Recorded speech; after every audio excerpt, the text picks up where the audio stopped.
Une augmentation inquiétante des infections sexuellement transmissibles et invisibles chez les jeunes, des habitants de Venise bloqués sur leurs îles ou encore des policiers américains licenciés pour avoir joué à Pokémon Go. On parlera aussi évidemment de sujets internationaux comme par exemple des tensions grandissantes entre la Russie et l'Ukraine. Salut, c'est Hugo, j'espère que vous allez bien. Comme chaque jour du lundi au vendredi, on est parti ensemble pour un nouveau résumé de l'actualité du jour en moins de 10 minutes. Et au passage, avant de commencer quand même, j'aimerais vous regarder cette vidéo au moment de sa publication plus ou moins, eh bien on est en ce moment même, ce mercredi soir à partir de 20 h en live sur Twitch pour la première donc de notre nouvelle émission Mashup.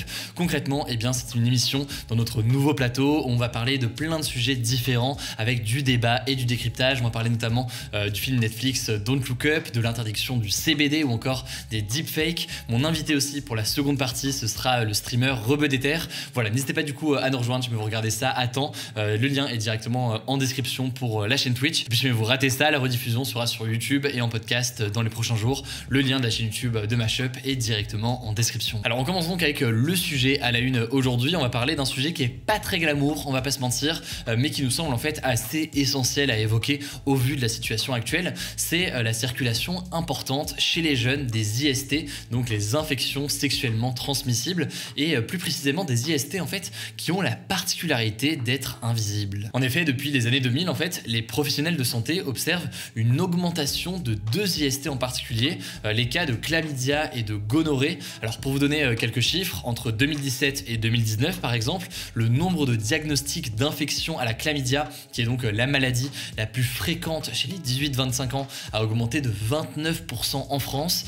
C'est les données de Santé publique France pour ça. Et on a un peu une même tendance pour le nombre de diagnostics de gonorrhée, une autre IST donc, qui a augmenté de 21% sur la même période en 2 ans. Alors cette forte circulation des IST inquiète beaucoup les médecins puisque la plupart des infections, elles n'ont pas de symptômes, en tout cas pas de symptômes directs, et du coup certaines personnes peuvent être porteurs de ces infections, le transmettre à d'autres personnes, le tout sans le savoir, et avec du coup parfois des révélations qui sont très tardives. Alors si on prend l'exemple par exemple de la chlamydia, c'est quelque chose qui est détectable chez les hommes puisque ça peut causer des brûlures et des douleurs au niveau du pénis, c'est l'un des symptômes, mais c'est en l'occurrence complètement asymptomatique chez les femmes. Or en l'occurrence, si jamais c'est détecté assez tôt, ça peut permettre d'être soigné avec des antibiotiques, et à l'inverse, si jamais c'est détecté trop tardivement, ça peut causer à terme de l'infertilité. Et puis on a d'autres IST qui peuvent entraîner dans certains cas par exemple des cancers du col de l'utérus. Mais alors comment expliquer cette hausse des IST ces dernières années alors qu'on peut penser que la population est globalement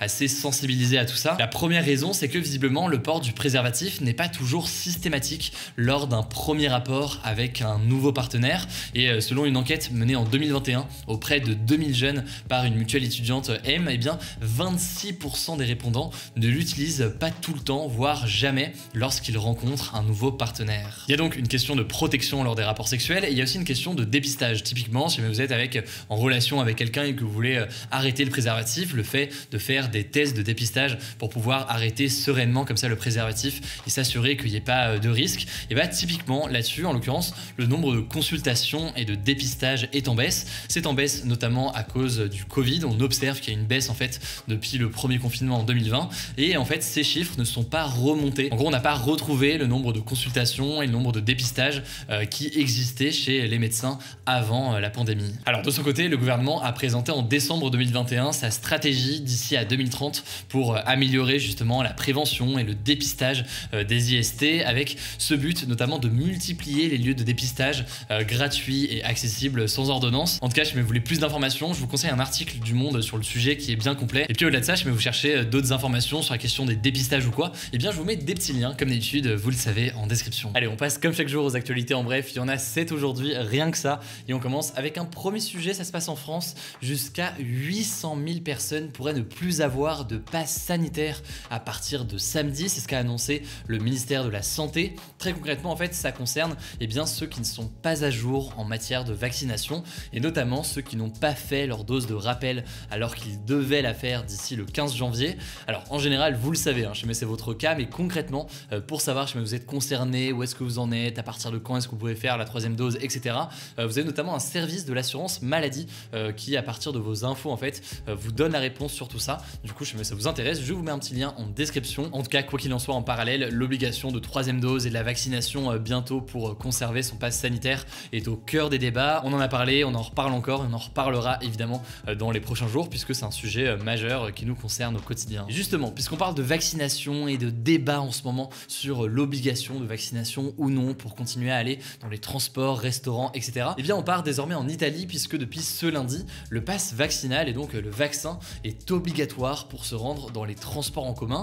Et du coup, il y a une conséquence. Cette conséquence, ça se passe notamment à Venise. En gros, Venise, c'est en fait un archipel et donc certaines personnes se retrouvent bloquées sur leur île. En gros, ils ne peuvent pas se déplacer. Pourquoi? Eh bien parce que pour quitter leur île et se déplacer facilement, ils doivent emprunter un bateau. Or, pour ce bateau, il faut avoir donc été vacciné et donc ça entraîne le blocage de certaines personnes chez eux. À noter au passage qu'un délai a quand même été accordé pour les lycéens pour les prochaines semaines afin qu'ils puissent se rendre en cours, etc. Mais quand même, on voit à quel point ce genre de mesure peut parfois être beaucoup plus dur à mettre en place dans certaines zones. Retour désormais en France, le gouvernement a annoncé un grand plan de lutte et de sensibilisation sur l'endométriose. Alors si vous ne savez pas forcément ce que c'est l'endométriose, c'est en fait une maladie qui rend les règles extrêmement douloureuses et qui peut aussi empêcher d'avoir des enfants. Il faut savoir que l'endométriose, c'est un problème qui est massif puisque ça touche une femme sur 10 aujourd'hui et c'est en fait souvent détecté très tardivement. L'objectif donc avec ce plan, c'est de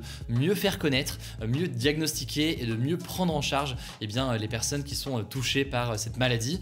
Pourtant, en l'occurrence, selon plusieurs organisations féministes, ces annonces qui ont été faites par le gouvernement ne sont pas du tout suffisantes, notamment parce que aucun budget n'a été annoncé aujourd'hui. Autrement dit, ça fait donc débat. On verra donc si tout ça est précisé dans les prochains jours. Autre information, toujours en France, décidément, je sais pas pourquoi, là c'est le cas aujourd'hui. Normalement, on parle de géopolitique beaucoup. Là, en l'occurrence, on a beaucoup de sujets de société aujourd'hui.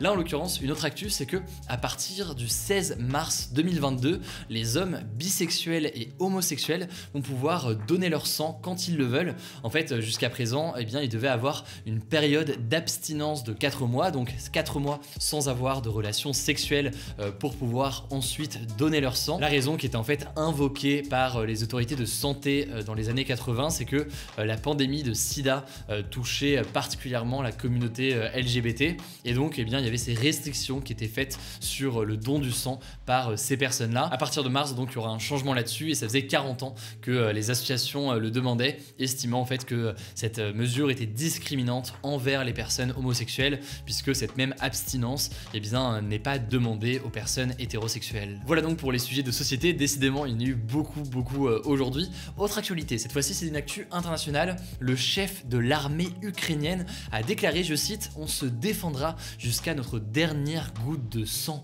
contre la Russie ». Alors pourquoi de tels propos? Eh bien parce que malgré un retrait de quelques milliers de soldats ces derniers jours, il y a toujours des soldats russes qui sont postés à la frontière entre la Russie et l'Ukraine. Et donc ça fait craindre par l'Ukraine une invasion potentielle de la Russie. Alors si vous voulez tout comprendre, on a fait en fait un précédent sujet directement dessus, donc je vous mets le lien directement en description. Mais tout ça pour dire que les tensions continuent à être importantes et c'est un sujet qui est très complexe, la question des tensions entre l'Ukraine et la Russie. Donc je vous propose qu'on en reparle dans les prochains jours. Et éventuellement d'ailleurs, si vous le souhaitez, ça pourra faire l'objet, pourquoi pas, d'un sujet dans l'émission Mashup sur Twitch dans les prochains jours. Allez, avant le flashback du jour, je vous propose deux actualités un peu plus légères. Ça fait du bien tranquillement. Première actualité d'abord, on vient d'apprendre que 6 dessinateurs de BD vont suivre plusieurs candidats à l'élection présidentielle pendant leur campagne pour en fait en faire une BD qui va s'appeler Carnet de campagne et qui sortira en mai. Ça me semble donc assez intéressant. On suivra tout ça parce que ça peut être une façon assez originale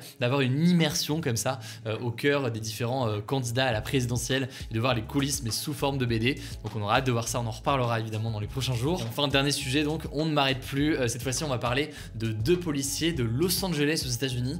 Des policiers qui justement eux ne vont pas pouvoir arrêter grand monde dans les prochains jours. Ils ont refusé des appels de leurs collègues qui avaient besoin d'un renfort contre un braquage à l'autre bout de la ville. Ils l'ont refusé parce que, visiblement, ils étaient trop occupés à chasser un ronflex sur Pokémon Go. Alors résultat, malheureusement pour eux, ils se sont fait virer et la justice vient de confirmer cette décision. Alors le flashback historique aujourd'hui, retour il y a 124 ans, le 13 janvier 1898, jour de la publication de J'accuse, donc cet article rédigé par l'écrivain et journaliste Émile Zola pendant l'affaire Dreyfus et qui a été publiée dans le journal L'Aurore. Alors dans cette lettre adressée au président de la République de l'époque, Félix Faure, eh bien, Émile Zola dénonçait l'injustice subie par le militaire de confession juive Alfred Dreyfus et accusé de trahison et condamné à être déporté.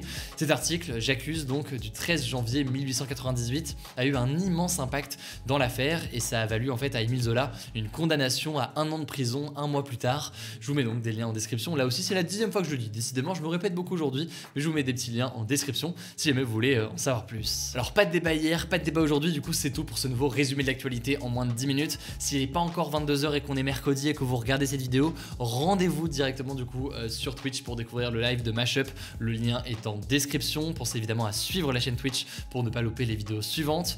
Voilà, écoutez, je crois que j'ai tout dit. Prenez soin de vous, prenez soin de vos proches et on se dit à demain pour une nouvelle vidéo.